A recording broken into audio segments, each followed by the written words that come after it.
Well, let's get started. I am very excited. I'm excited. That's all I'm going to say. Well, we are here to do another edition of Page2Screen, and it's also a late screening, as so many of these are for you, because you've never seen, somehow, in the 60 years it's been around, in the 27, 28 years that you've been around, you've never managed to see Psycho. 29. Wait, you're 29? I turned 29 last 3 weeks ago.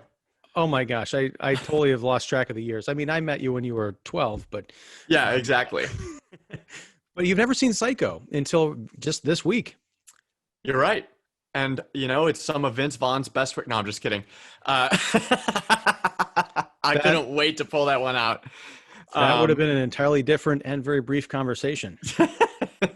My God. For the first time in late screening history, Cole watched the wrong movie. Yeah, it was my first time seeing Psycho and my first time reading the book, obviously. But I get particularly excited for the page to screen segments because there's always, it's one thing to discuss a movie and its content, but you're sometimes we bring in, historical perspectives or what's happening in society and just relevance in general. But with the page to screen, it kind of gives you an anchor and it's like there's a specific thing to talk about. And I think Psycho is a very interesting case compared to some of the previous books that we've read. And I will get into why later. But yes, my first time watching and reading this classic novel / movie. Yeah. Now, so you read the book and then you saw the film. Yes. I grew up, I saw this movie at probably way too young an age, and I've seen it a whole bunch of times during my life. And it wasn't until probably 20 years ago when you were 9 that I that I actually read the novel. And the book is so different in a lot of key respects from the movie that I almost didn't know how to handle it. And rereading the novel again this week and then watching the movie, I hate to say it, but I kind of preferred the book in a lot of respects to Hitchcock. I appreciate Psycho from a purely filmmaking standpoint. It's a very important movie. It's a very beautifully executed and well acted film. But just Robert Bloch's novel had so much different kinds of darkness in it that maybe because of, they just simply couldn't put that much twisted stuff on the screen in 1960. I mean, he was pushing the boundaries of what you can show in a theater back then, even with what he got away with, Hitchcock. But I know Gus Van Sant remade it, as you mentioned, but I kind of want to see Vince Van Vaughn, you mean? Vince Van Vaughn. I kind of want to see an update of Psycho that's a pure adaptation of the novel. Now, I don't know if you could do that nowadays because everyone knows the stories and this film's been sequelized to death, but it'd just be kind of a fun exercise. Yes. I don't know that I would be particularly excited about seeing a new adaptation of Psycho. I think I got as much out of Psycho as I could have, both reading the book and watching the movie. Mm-hmm. And I actually reviewed the book for The Quill to Live, and the review will go live in the coming days. Cool. But one of the things that I liked in particular, just on a granular level, was the book Psycho has an interesting relevant point to kind of what's happening today, in that when Lila, that's her name, right? The sister? The younger sister. Mm-hmm. She asks for the police's help and they do literally nothing. And Yes. it's an interesting mirror. It's not exactly a perfect parallel with some of the stuff that's happening today, but it's an interesting kind of case study in complacency and not wanting to do work, I guess. Yeah. And also just not wanting to help the people that you're supposed to protect. There's not much else I can say about it there, but I thought that was an interesting small tidbit of the novel. It's by no means a huge aspect of it. And in fact, the sheriff's involvement is very low to begin with. But just from an overall standpoint, something that you mentioned struck me, and you said that there's a lot of differences here. In watching the movie, I kind of felt that it was one of the closest actual adaptations that we've seen on a page to screen. And that's not to say there aren't differences, like you mentioned, but it felt to me like Hitchcock tried very hard to bring every aspect of the novel to life. And I think it's actually to the film's detriment. There's also a little, I don't know what copy you have, but there are two things that I wanted to mention here. That's a cool cover. Hold that up. It says at the top here, it says Psycho all came from Robert Bloch's book. And I'm like, okay. So, and I read it and I'm like, yep, I now need to watch the movie. And I watched it and I'm like, yeah, a lot of it is in the book. I mean, they don't take liberties in terms of narrative timelines or, what exactly happens. What the book does have, advantageously speaking, is more characterization than the movie, which has virtually none. There's very little to latch onto in terms of character here. And that was my biggest rough patch with the movie itself. And I'm interested to hear what you have to say about that. Well, as far as the differences, and since we're comparing books, this is the copy that I got. I want that one. Yeah, it's back. And let's see this. A new and altogether different screen excitement with not one, not two, but three exclamation points. I want, before we jump into your point, I really want to jump into something quickly. All right. Does your back blurb have any outright spoilers? No, it's literally just a continuation of the movie poster. Okay, I mean, I want that version even more now because, again, this is a movie 60 years old, but here's the spoiler right away. Oh, God. I want to read you the first two sentences of my back blurb here. Norman Bates loves his mother. The trouble is she's been dead for the past 20 years. That's like the big reveal. And what the hell? Yeah. And it's not exactly difficult to parse out for an educated reader, right? Like, it's not like the most narratively surprising book ever. But if you're coming into this knowing nothing and you read that back blurb, there's nothing for you to latch onto in this novel. It's not fun to read it knowing that that's the twist. And, I can almost forgive it because even in the book, Bloch, and I'd forgotten about this until rereading it, within the last month. He gives the big reveal closer to the end than I think I had remembered, but he still tries to play around with it because the sheriff, when they go to wake him up to go investigate, the disappearance of Lila Crane's sister and then the detective who went after her, they're talking about how private investigator. Private investigator. Yes. Well, he's doing detective work. A detective-ish. But both, I guess, had claimed, or at least Arbogast, that's the inspector, private investigator, he had claimed to have seen a woman sitting up in the house behind the Bates Motel, and that Norman Bates, the proprietor, had claimed that it was his mother. And that's when the sheriff said, but Norma Bates has been dead, buried in Fairville Cemetery or whatever for 20 years. And that's the end of a chapter. And there's still like a few more chapters to go. Mm-hmm. So, but what they try and do with that, or what Bloch did, I think, is to insinuate that this could be a ghost story, because especially early on, there's a lot of talk that Norman Bates is hiding books about the occult from his mother. So is the idea that she's a ghost, or maybe he actually spiritually resurrected her, or this other kind of plot where he has convinced himself that after the mother and the boyfriend had been poisoned years before, there was a funeral, but he went and dug up the body, but she had been essentially in a catatonic state. It's unclear how long he'd been institutionalized before he found that body, because I don't care how catatonic you are, you still need oxygen. But the idea that maybe she had been secreted out of the grave and he was keeping her up at the house very much alive, but in secret that entire time. And that's why they were so secluded. So I get that, but that is a very big kind of deal spoiler, and it's unforgivable. Right, especially for, it's only 176 pages in my copy. And it's like, that when you write, this is virtually a novella. I guess it probably qualifies as a novel, not that the distinction is that firm anyway. But when I read a novella or something close to it, the key thing I look for is could they have added anything to make this better? Because you may not like a novella as much as, any other piece of writing. It's objective, right? Sorry, mm-hmm. Subjective. Yeah. And I think the kind of distinction of perfection for a novella is, was there enough meat on the bone? Could they have added anything? And there are some that I've read that I'm like, no. And it's, ostensibly perfect because they couldn't have added anything. And in this, I would argue that there's nothing he really could have added to make it better, especially considering when he wrote it in 1959. Like, this had to have been a seminal piece of literature, and it still is. I mean, it's enduring. You say Psycho, and this is the thing that comes to mind, this in the movie, right? So I think in that regard, it's a really phenomenal book in that it's everything it needs to be and nothing more. And I really enjoyed it for that.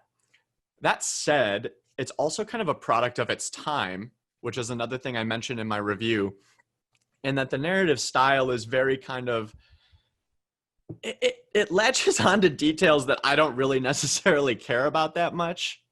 But some of the stories that he tells, like how Mary met Sam Loomis on the cruise ship, are interesting. It's all just very like, it feels like a product of the 50s. I don't really know how else I can explain it, but you read it and you know that this is not like a modern tale, but it still has that enduring quality of like, this is from the 50s, is still relevant, is still a touchstone in literature. But if you're looking for that groundbreaking, horrific piece of writing, this isn't going to be it. It's more of an exploration of like a weird, fucked up psyche. I agree with you to a certain extent, but I think, and part of that is, I think the context of the time. I mean, you've got Sam and Lila, having sandwiches in the back of the hardware shop, and, or he sends her back to the hotel for the night to just like get some rest. And, they're not like watching TV and talking or something. It's just all you get the sense that there's not a whole lot to do in these small towns.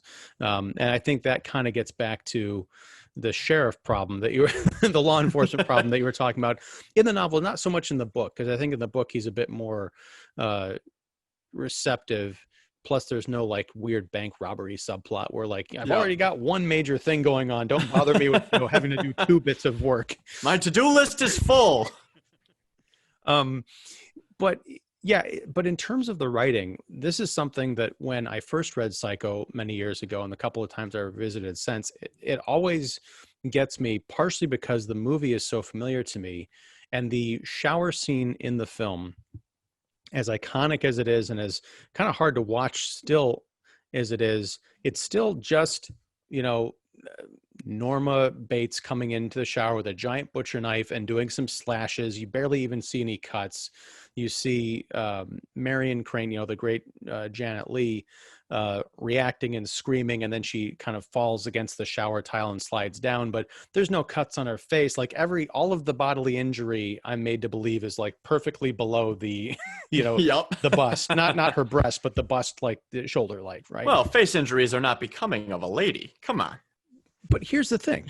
In the novel, and again, this I am fully the willing novel, to. Oh yeah, there's a key difference here that I forgot about. Oh my gosh, I can't wait. Right, because and that's the thing is, again, I understand the context. Like, Hitchcock, it's a miracle he got this thing released in 1960 with what he did decide to show, like a woman taking a shower and then being violently attacked in the shower, for one thing. But in the film, the shower sequence happens very quickly. It's, Marion decides, I'm going to go back and give back the stolen money and everything's going to be great. She takes off takes off her clothes, gets in the shower. And then all of a sudden this figure comes in with the knife, and it says, pulls back the curtain, raises the knife cuts off her scream and then her head. Yep. Wow. And it's a very much like the descriptions of violence in this book are very quick, much like you imagine the violence would actually be. Like when Arbogast gets stabbed, it's a slight difference between page to screen, because in the film, Martin Balsam has that great walk up the steps, and then there's the door creaking open and Mother running out, and then he does that weird fall back down the steps, and then she comes and stabs him. But he can fly, apparently. Right, yeah. But in the novel, he comes in the front door. And because this is it's an omniscient perspective, but it's still from Norman's sort of point of view, he's talking about there are a couple of quick flashes across Arbogast's throat. And then Norman realized that Mother had found his razor. It's not graphic, but you can just almost feel like this sharp object coming at your throat, going back and forth, and then you're just dead. You're meat. It's kind of a like connect the dots moment. And that's a sign for me of really good writing, because I read Stephen King's book about writing, which is called On Writing. Yes. And he says a lot of things that are, I think, subjective and that you can kind of take or leave as a writer yourself. But he's like, this is what's worked for me. And one of the things he mentions is leaving out character descriptions. And he's like, I think that readers will kind of fill in who they think a character is in terms of appearance, with very little detail. You can just say black hair, slim build, and boom, you're done. And that'll fill in the details. And I think what Robert Bloch does is he does that with his scenes. And it doesn't work for every writer, but he says the things you need to fill in that scene for yourself. And that's what makes the book, as the New York Times says on the back here, icily terrifying. And it really isn't that terrifying for most of it, but those few scenes where it says it was the knife that a moment later cut off her scream, paragraph break, and then her head, you're like, oh my gosh. And your mind is filling in so much detail in the space of that 8 words that it's like, that writing is something not to be trifled with, because you're going to read it and you build that scene in your head without him telling you virtually anything. And that's what makes it all the more terrifying, because it leaves a blank space or a blank canvas for the reader to paint this terrifying image in their own head. And there's another part just before that scene where Mary sees like a clownish painted face. So you're kind of getting the image of Norman having painted his face in makeup to look like his mom. And, if he tells you exactly how that looks, there's no wiggle room, and you just kind of have to go with it. But with that small bit of description, you just get to fill in the terrifying details for yourself, and it works. And some people could say, I'd rather take hyper description. And that kind of stuff works in a fantasy novel where you're building a world, but in a book that's rooted in reality, like at least it's purported to, that kind of writing style really works. And it's the reason that despite it kind of being a slow prose type of novel, I finished it in 2 days. It was because it's short and he gets to the point. And I really appreciated that about the book. When you flip to the movie, I think that Hitchcock does a really good job of filling in those scenes that you would otherwise think of in your head in such a way that they're kind of universally viewable.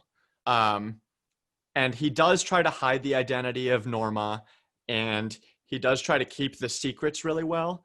And it could just be a result of the 1960s movie making that the characters kind of feel like blank canvases, Sam Loomis in particular. I'm like, I don't care about you even a little bit.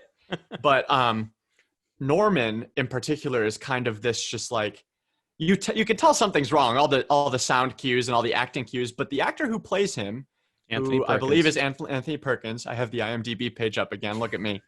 And, I just love that you had to look at IMDb to know that Anthony Perkins was the star of Psycho. Literally zero idea until I read it just now. But his performance is remarkable, I think. And it's easy to read Mary or Marianne, I can't even remember her name, as just like a Jane Doe, as it were. And then it's easy to read Sam Loomis as just the Letterman jacket wearing, cruise ship frequenting, hardware store owning dude. He's just a guy and it's weird because I don't like the lack of characterization, but it definitely works in the movie because it kind of shifts all the attention to Norman and it makes you ask all the questions about him. Like there's very little suspicion around Sam Loomis, even though in the book there's a lot. But Norman just kind of takes over. It's his movie. Even the scenes he's not in, you're thinking of him. You're thinking, what's he doing now? What's up with him? It's just, I don't know. I really, really liked the nuance of his performance, which I think was very ahead of its time for the 60s, which I remember quite well. Yes, as you would. A few things to unpack there. Talking about the differences between the book and the film, Norman Bates and Sam Loomis are very different. Let's talk about Sam first. In the book, he is very much, he's painted as like this kind of an upstanding Christian guy who just wants to get out of debt from his dad's, hardware business that he inherited. And he's working really hard. He's grinding. He knows he's got like 5 or 7 years before he's in the black again. And then it's a great moment. He's like, I inherited my dad's business and all the debt. Yes. And Marion she's concerned because she finds this money. She steals this money from her boss, and this wealthy, Texas, big hat wearing guy who's kind of a chauvinist. She steals this money, $40,000, and runs off to see him with the idea that they can, go away together. They can hide. This is more than enough to pay off his debt, and they can like build the life that they want together. But there's a concern in the book, and Marion has this too, that Sam is such a good guy that he might turn her away. If she shows up with all of this money, he's going to ask questions, and he might not like the fact that she did this for him. Whereas Sam Loomis in the film, we get the most of his character in that opening scene where he and Mary are in like kind of a sleazy hotel room, and he's recently divorced or getting a divorce or separated. It's very important that they keep their relationship secret. I don't know if it's because of the time when it's like you just don't go to those kinds of places, if you want to be seen as respectable. I guess maybe that's still kind of true, but he's kind of a shifty dude. And I think later in the film we lose some of that, and he becomes more like just the kind of boring guy who's trying to help out and find out what happened to his girlfriend. But he's not the same character as the book. And in Norman Bates, the novel immediately paints him as he's 40 years old. He's overweight. He's got kind of dirty blonde hair and glasses. He's almost closer to, I would say, Vince Vaughn now, who played Norman Bates in the remake, but totally blew it. Then you get Anthony Perkins, who is slender. Hard to believe he was about your age when he made Psycho. He was 28. That's crazy. Yeah, because I guess it's just the time. Like he looked like he was much older than that, right? But he looks kind of boy next doorish, but he's a little bit twitchy. And I liked the fact that Norman Bates, as described in the novel, looked exactly like a guy who was left on his own out in the middle of nowhere for 20 years with possibly the corpse of his mother. And he possibly in his mind imagined that he looked like Anthony Perkins, but in real life, people would come up to this motel and see like, oh yeah, that guy's got a bottle on the counter and possibly a butcher knife. Yep. Oh, for sure. And what I like about the movie though, is that choice is kind of interesting because for a majority of it, he kind of is painted as this sympathetic character. And I can see if you're coming in without knowing anything, you might feel for the guy. You might think, oh, his mother's sick. He's very nice in his interactions. And there's obviously the dark undertones with the music and stuff. Mm-hmm. And I think that lends a lot of gravitas to the performance. He's very, I don't know. I looked at him and I was like, I want to like this guy, but I know what he is. And, having read the book, and that's an interesting juxtaposition, coming into this movie. I like the guy who I know to be a psychotic killer more than I like the Jane Doe or the John Doe that are going to be his victims eventually.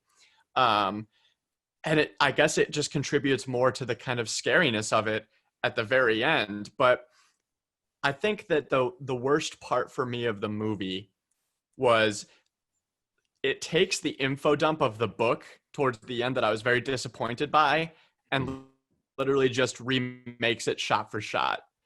The key difference that I found was No, go ahead, because I want to. No, I want to hear what you're about to say. I might be about to say what you're going to say. So please go ahead. I interrupted. The one addition that I liked in the movie that I wish was more in the book was the very end where, and I'm looking at the picture of it right now, where he's just kind of like brooding, and you can hear his voiceover of him and his mom kind of battling. I wouldn't hurt a fly. It's just like, that's eerie, and I'm like, that's what I wanted out of this whole experience, and it came through despite some of the really boring info dump stuff that happens at the end by this psychiatrist who is apparently a character now. Like, it's very abrupt, but that end scene kind of made the movie for me, because when I was watching this, I had picked up my phone for the last like 3 minutes because I turned to Aaron and I'm like, this is shot for shot the book. This is exactly what they say. This is exactly what they do. They just explain everything away. And then that scene started and I was like, oh shit. And I immediately turned my phone off and put it down. I was like, okay, I get it now. I'm sold on that. Now, couple of things. One, in that last shot with Norman looking into the camera, did you, right before they cut to the car being pulled out of the swamp, did you see what they did with the plate they dissolved between Norman and the car? With the, oh yeah, there was like the skull imagery. Yeah, oh yeah. Kind of smiled. Yeah. That's something I'd watched Psycho like a bunch of times when I was much younger. And I didn't pick up on that until I think in high school. I took a film class and we studied Psycho, and watching that, I was like, how did I not see that? That's beautiful. But one of the key differences I think the movie does very well in terms of adapting the book, is it's actually an improvement, because in the novel, after everything is resolved and it's revealed that Norma is just Norman Bates dressed up as his mother, killing people. There's a whole big thing with the police, and Sam actually goes to visit Lila, and he explains all the psychologist mumbo jumbo, and it's really awkward because, not that I don't, Sam Loomis is an intelligent guy, he's well read and everything, but I just can't picture this like small town hardware store owner going up to his would-be girlfriend and like citing Freud or whatever he's doing. He became his mother after the psychotic breakdown after he killed. Like, he barely even knew this guy existed until a few days ago, and now he knows everything about his case. Like, so what that's the hell? Yeah, that's why I think it makes more sense. Even though the psychiatrist scene at the end of Psycho, this time watching it, I was like, this is a great like actorly performance, but I don't buy this guy as a shrink. He seems almost like a cop with an interest in psychology. But I did like the fact that he was actually relaying the information to the victims and the audience, instead of this secondhand thing where I would have been like, no, Sam, go sort some screws. You don't know what you're talking about. Well, and now that you mentioned that, and we had talked about the possibility of a remake, I think that's where a film could succeed, where this one failed in some regards. It's a very good movie. I didn't particularly, I wasn't just like bowled over by it, but I was like, I get it, how this was really impactful in the 60s. I think a modern movie could do a lot more with characterization. I think that's what really lacks for me is, as a reader, I look for characters that I can care about and be invested in. And we were talking before we actually went on air about a book I recently read that I hated. And it was because the characters didn't have any relation points at all. It was like, my wife is missing and you're just supposed to care about this person who you've never met. Like, it's very, tepid. And I think Psycho does a lot right in terms of filmmaking for some of the characters, like Norman, as we said. And you even have reason to hate the sheriff because he won't help them as much as you think he should. But a modern take might insert that psychiatrist earlier, and they might flash back to Norman's experience as a child and tell more of the story when Norma was alive and this guy she's dating. Oh, is there a sequel or something that I don't know about that does all this? Well, there's Bates Motel. Well, there's the TV series, yeah, but way before that, they made 4 total Psycho movies, not including the remake. So there's Psycho 2, Psycho 3, and then Psycho 4, which I think was direct to video, and it starred Henry Thomas. Hope so. Yeah, it starred Henry Thomas, who played Elliot in E.T. as Norman Bates, if you can imagine, and that was the origin story, pretty much of. And granted, I've never seen Psycho at the beginning, or at least I've only seen parts of it. But yeah, they've been down this road before. I think possibly because how many times can you tell a story of a roadside motel where people go and get chopped up? It's even more ridiculous than Friday the 13th. But yeah, I completely lost my train of thought thinking about Psycho 4. But I was thinking about how Sam Loomis is basically the character that Henry from Goodfellas beats up across the street. I don't think he would have beaten up Lila Crane and thrown her out of a moving car. No, you're definitely right. But like the image that he tries to project is that, but then he has that sinister undertone to him. And I'm like, there's a little parallel. Now I want to see that movie. I want to see Norman Bates just like get out of a car and go and just like start stabbing him in the driveway. Oh my. But yeah, I think that would be an interesting take. Like, I think that with modern storytelling, that's kind of like a prerequisite, is to care about a character on any level, whether it's hating him or loving him, you have to know a little bit about him. And I think that's where the movie really struggles with Sam. And even Mary has a little bit, like the Mary has a little lamb. And no, like her scenes at work are kind of interesting. It gives you a little bit of context, and it's like there's reason for you to want her to live, because you want this girl to take this 40,000 and just go live her fucking life. Like, you do it, girlfriend. That's what I was feeling the whole time, even though I knew very well what happened to her. There's also a scene in the book that I want to talk about where she's in the hotel and she like misplaces her ring. Mm-hmm. And that's kind of what leads Lila and Sam to realize that she's there. Whereas in the in the movie, it kind of just, all the pieces fall into place, if I remember correctly. It's just like, what is the instigator that they find? Oh, it's the same thing. They go to the house to explore, but like then they just find the dead body. And that is a terrifying moment that I was like, okay, that earns the icily terrifying moniker, because that decaying corpse is horrific. Especially with the big bright white teeth and the against the kind of what you imagine, like graying skin.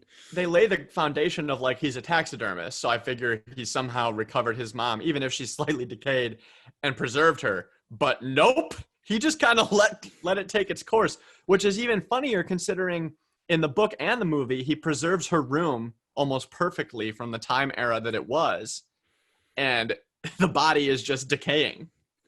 Well, and now that you mentioned, that's kind of an interesting idea, because both the book and the film present Norman as a taxidermist, but no one said he had to be a good taxidermist. You know, I could be an amateur mechanic and have a broken down car in my driveway, you know, but yeah, with the corpse, it is a horrifying image. And I think it's executed, no pun intended, very well in the movie and the book. One of the other things we were talking about earlier, the writing of the novel, there's a scene where Sam and Lila are talking about going back to the motel, or going out to the motel to do some investigation on their own because the cops won't help them. And as they kind of finally resolve to do that, there's a description of the late afternoon sun casting an odd shadow across her neck and making it look like her head had been chopped off. Now, I thought that was a beautiful bit of foreshadowing. Now it's kind of a tease because she doesn't end up dying until Psycho 2. Does she marry Sam? I don't know. I've never seen Psycho 2, but I remembered bits of it. And I remember the same actress who played Lila in this movie came back to reprise that role in Psycho 2. And on YouTube, you can see what happens to her. And if Alfred Hitchcock was the master of suspense, they threw all restraint out the window in the second one, because when Lila Crane dies, she gets the butcher knife through the mouth, and you see it like go into the mouth and like come out the back of her head. Just and it's like, it's horrible. Oh my! I just like, when I was watching this, I thought, and in the book, even Sam confuses Lila with Mary for the first however many times he sees her, and I'm like, are they gonna bang? Like, is he just gonna be like, well, she's gone, I'll just the sister's good, like. You know, it's a perfect time capsule of the misogyny of the 60s, where he's like, the sister will do. I'm like, well, I just got that vibe from him, I guess. No, maybe from the movie, but I think the book, he was probably attracted to her, which is understandable because, she had that resemblance like to his fiance. Right. But they also had been through a lot together and they kind of had developed a rapport. But in the novel, there is very much a moment where he realized that there isn't going to be anything between them. I can't remember exactly what the line is, and I would flip through the pages, but I don't want to bore everybody. But he kind of like turns away rejected, or he turns away resigned, or something like that. It's like, well, no, this was a very interesting long weekend, but now I'm going back to the hardware store, and Lila's going to go back and bury her sister. Or if they even recovered the body from the car, I guess. Yeah, I thought it was interesting that they recover the 40 grand in the book, or I know they didn't in the movie because It was in the car, if I remember correctly, in the book, right? yeah, I think it was in the car in So both it might have been all cases. swampy, but Yeah. Ugh. Um, yeah. So just as far as like filmmaking, because like I said, I took this in a film class, and it's really cool what Hitchcock does in terms of a focus on eyes and the idea of voyeurism and watching not only the hole in the wall through which Norman watches cabin one. which I feel like I would notice immediately if I was on the other side of the wall, but like, sure. Well, it's interesting because the novel paints it in a more realistic fashion, which is that you get the idea that in cabin one, you're looking at a wall and there's like a little plaster crack, and from Yeah. the other side you can see through it. But in Norman's office, the way Hitchcock films it, it's like this, It's giant like a hole. nickel-sized hole. Yes, you can see light streaming in from the room. Just And see an eye. It's like, what do you expect? Is that a decoration? No. Somebody's looking at you. it just, I feel like it should be one of those paintings you see in bad like haunted house movies where it's like Yup. the eyes are cut out. Yeah. um, but no, so yeah, but you also get the eye imagery in the cop with the giant, the black, mirrored glasses. You see the shower head is like a giant eyeball, kind of like looking down there. A lot of pretentious kind of film school stuff, but you could tell that Hitchcock really thought through a lot of this and wanted to take a lot of the themes and subtext of the novel and bring it out to the screen instead of just doing a straight adaptation, which I can appreciate. The one part where I'm sad to say, and this is sacrilege to any film buff regarding Psycho, I took out my phone during the what seemed like a 17-hour scene of Lila exploring the house, because Yep. she goes into Marion's room, and it felt like this is the one time in the novel where Robert Bloch was like getting all flowery with the language and went on for pages and pages describing this perfectly preserved room. I'm like, I get it. Let's go back to some of that restraint you were exercising before. I have an imagination. The It same felt thing. like an American Psycho description. Very much so. Oh, there's your thematic consistency for 2020. But no, like when she goes into the room, it just seems like it took forever, and there was no real suspense because it felt like she knew that she had a little time before anybody came to disturb her. And also when she sees the impression in the bed of Mrs. Bates's body, in the book, it's just like, oh yeah, you could see an impression in the bed. You could tell someone had recently been laying there.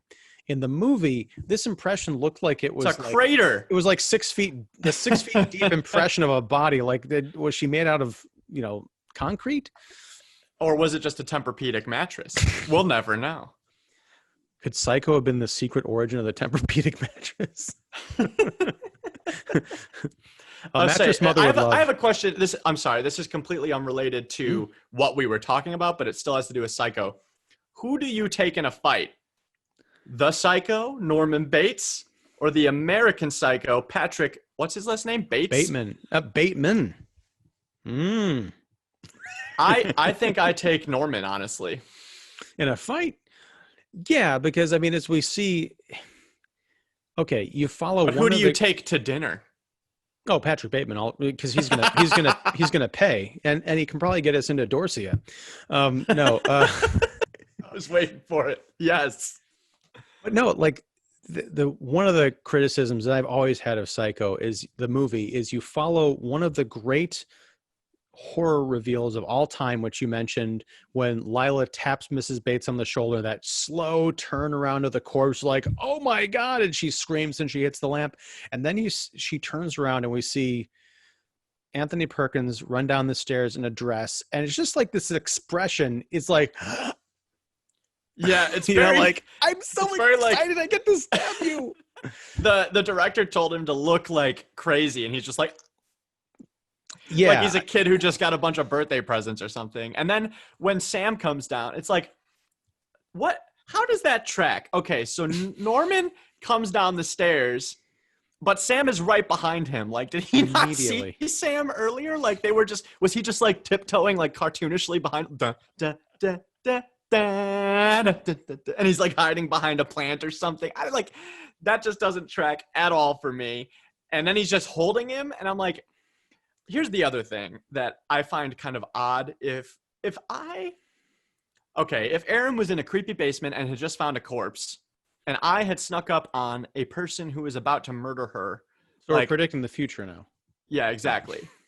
She does love murder podcasts. But like my instinct, I think as a human being would be to eliminate that person from this earth. You know, like I would not be to restrain them and get them to the authorities. Like I would make a case for self-defense, I would think. And I get that it's a movie and you got to suspend your disbelief here, but like, come on. Like at least punch the dude. And that's the thing. It's like it's the staging of that scene, because he comes up, he almost looks like he does a Vulcan neck pinch on the guy, because Norman eventually just kind of like, you know, and he's got, that was a perfect impression of it too. oh, thank you. And then he's got his hand around the other hand that has the knife, and there's just like, it's not established. This is where the novel version of Norman Bates, if they had gotten an actor more of that build, I could have understood, because you get the impression that Norman is kind of a big guy. He's not Anthony Perkins. And Anthony Perkins up against Sam Loomis, the actor who I can't remember, you know, you see them talking in the motel office earlier, and this guy's kind of towering over Norman Bates. So you're like, there's no contest unless he's been imbued like with superhuman strength. I'm surprised Norman held out for that long, you know, in this really awkwardly framed struggle. Yeah, I guess maybe I take Patrick Bateman in the fight in that case. As far as you can beat him, or you're No. I'm saying which would beat the other. Oh, Bateman, totally. Because you see all those sick, you know, he's like, I did, you know, all these crunches this morning. I'm up to 1,000 now, you know. Yeah. 1,000 crunches. Yeah. And I mean, it's kind of, they say at the end of the Psycho movie, oh, are there any more missing persons cases? They're like, this would be a nice convenient knot to tie up. And, meanwhile, Patrick Bateman is just like, I'm going to kill everybody I can possibly find. So I guess I do take Patrick Bateman in a fight if he's fighting Norman Bates. Well, but here's the other thing. If you're pitting Norman versus Patrick, you're kind of fighting There's guns. Well, no, Patrick is kind of fighting 2, possibly 3-on-1, because there's Norman and Norma. That's true. And according to the novel, there's Normal, which is a really weird little revelation. Yeah, you're right. Because Norman is the child personality, the one who kind of like was frozen in time when he allegedly poisoned his mother and her lover. There's Norma, the personality of the mother, and then Normal is the schlubby Norman Bates that is presented to the world and trying to keep all these warring factions out of his head. So he could just like go totally crazy on Patrick Bateman. But then again, Bateman, when he gets all riled up about Huey Lewis in the news, he can do some pretty good damage with an axe too. So I don't know who I'd pick. Yeah, that's tough. We should make a bracket of movie psychos for March Madness.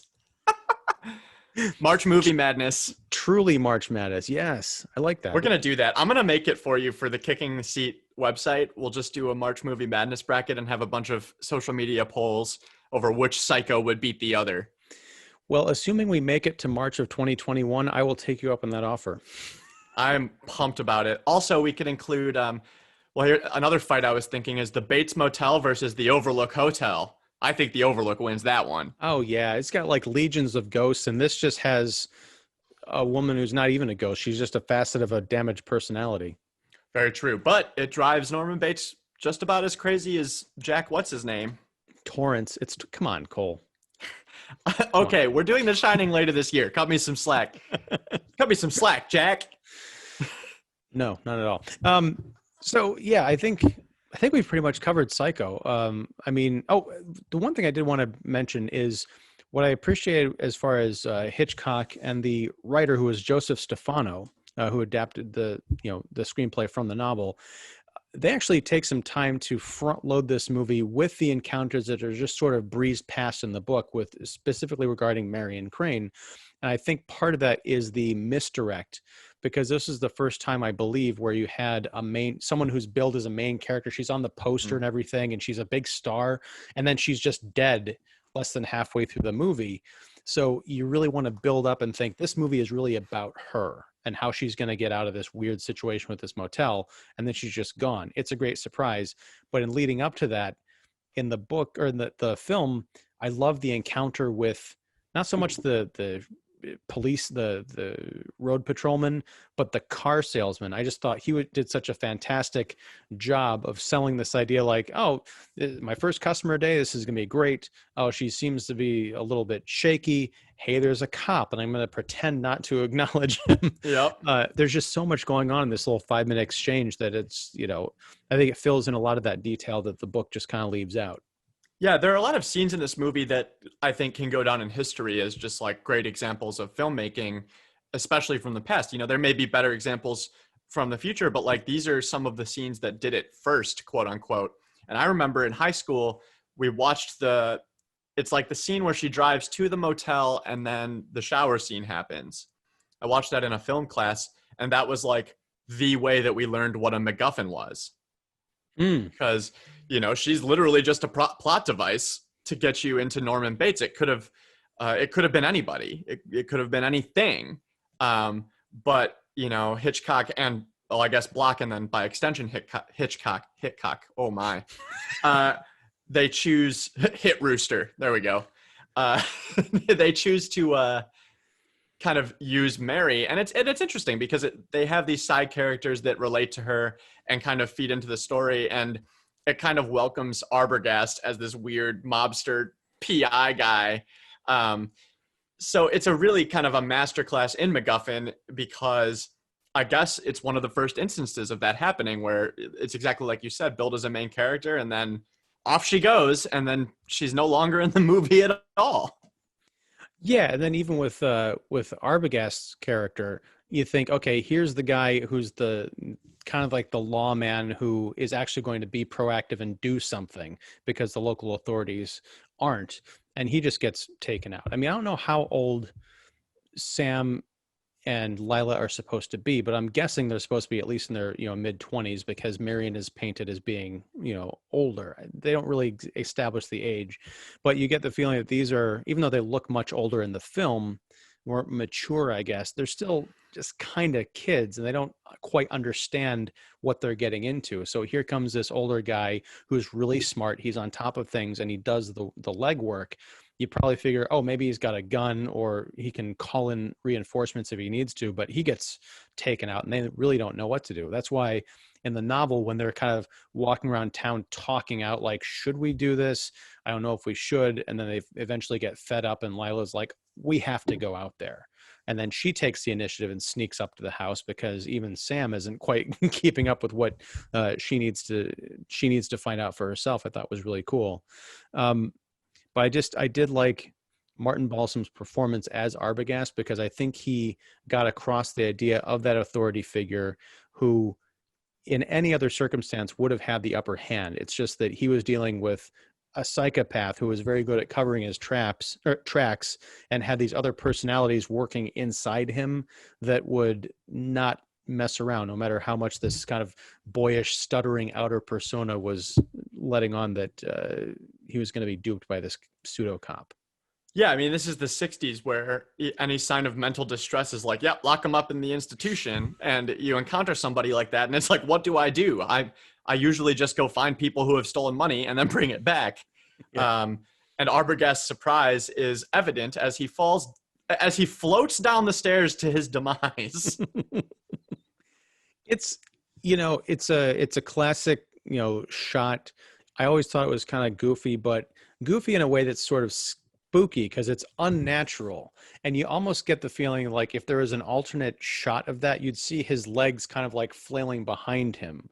But then again, you wonder, it seemed like a steep staircase, so wouldn't he just fall like, head over ass down the stairs? But he just kind of falls straight back. Yeah. It's not like he's on some ramp that's loaded up with grease and he's just surfing down it. Like, I get it. It's a product of its time in that case, but I was just like, okay, cool. They did a lot of creative cinematography tricks, I think, in this movie. And if that's the one that didn't hit, I'm like, I can forgive it. It's not a big deal. It's one thing I've tried to take into account the more movies we watch is like, if there's one stupid little thing that takes you out, it's like every movie has that. It's just how it is. Nothing's perfect. Except for 2001, Space Odyssey. That is damn perfect. Yeah. Last thing, have you ever watched the trailer for Psycho? I have not. it's actually up on my IMDb page right now, and I sent you a screenshot because there's a big picture of Borat as like an ad for an article right next to it, and the picture of Norman right next to Borat is honestly hilarious. And it's in your messages right now. You'll enjoy it, but I I'm have sure I not seen will. the trailer. And I haven't watched it in a long time, so my memory of it's kind of hazy, but I remember it being almost like a promo piece, almost like a pitch piece for the movie. It's Alfred Hitchcock walking through the Bates Motel saying like, "Oh, this is my new movie Psycho." And then he's like going through the cabin one, and then he turns on the bathroom light, and then he kind of turns the audience and says, "Oh, we don't want to go in there. Horrible things happen there." No, no, no, no. And he just keeps walking. It's like a tease for all the It's weird the most shit that's meta going to go. trailer ever. Yes. So yeah, look it up. It's fun. I will for sure watch it, and you should link it because I can't wait to see it. I may just do that. But yeah, so any final words on this page to screen for Psycho? Not really. My review that I wrote for the book covers a lot of the points that we talked about, some that we didn't. And obviously this is a great supplement because we cover so much ground in the podcast. But if anybody's listening and wants to read my review, go right ahead. That will be linked, yes. And I'm not going to say what I gave it because that's a surprise in terms of review score. But I suffice it to say that a review score isn't always a reflection of my enjoyment of something. It's just how I thought it was in a vacuum. But this was a very interesting experience because this is one of the more iconic films that we've watched. And that's saying something. You know, we've watched a lot of really big movies. But I was very excited for this one. And I think the payoff was very interesting because had I read and watched this alone, I don't think I would have liked either one. But this is the type of thing that knowing I got to discuss it with you drove my excitement to watch and read it even more. And it kind of made the enjoyment, it upped it a little bit. Well, that's very cool. I found that reading this and watching it this time, I really wanted to visit the alternate universe where I was a reader in 1959 or a film goer in 1960, just to see, because this is so ingrained in me, this story and all the twists, that I can't really examine it objectively to say if I'd been reading Psycho in 1959 by Robert Bloch, if I would have seen it coming, that, you know, all along, because there's clues all over the place if you know the twist in the writing, you know, talking about the dual personalities and that kind of stuff. And then in the film, you can kind of see it coming maybe, but that could also just be because everybody knows Psycho. Was it that big of a surprise? And I've heard stories about, yeah, it was a big surprise and people were passing out, that kind of thing. But I wanted to be able to experience that shock for myself. It's like that question of if you could forget any piece of media and watch it fresh, you know, what would it be? And this would be a really interesting one to do. As I was watching it with Erin, the first time Norman Bates came on screen, she was like, "Well, he's bad news." And I was like, "Yep, but you have it pegged." And she's like, "Oh, he's going to be the mother." And I'm like, "Yep, you have figured it out. Congrats." Oh, no. Oh, well, so yes, I'm glad that you both enjoyed Psycho despite knowing everything about it. And this one makes me, I've already mentioned we're doing The Shining later this year, but this makes me even more excited for it because I have already seen the movie and I positively adore The Shining movie.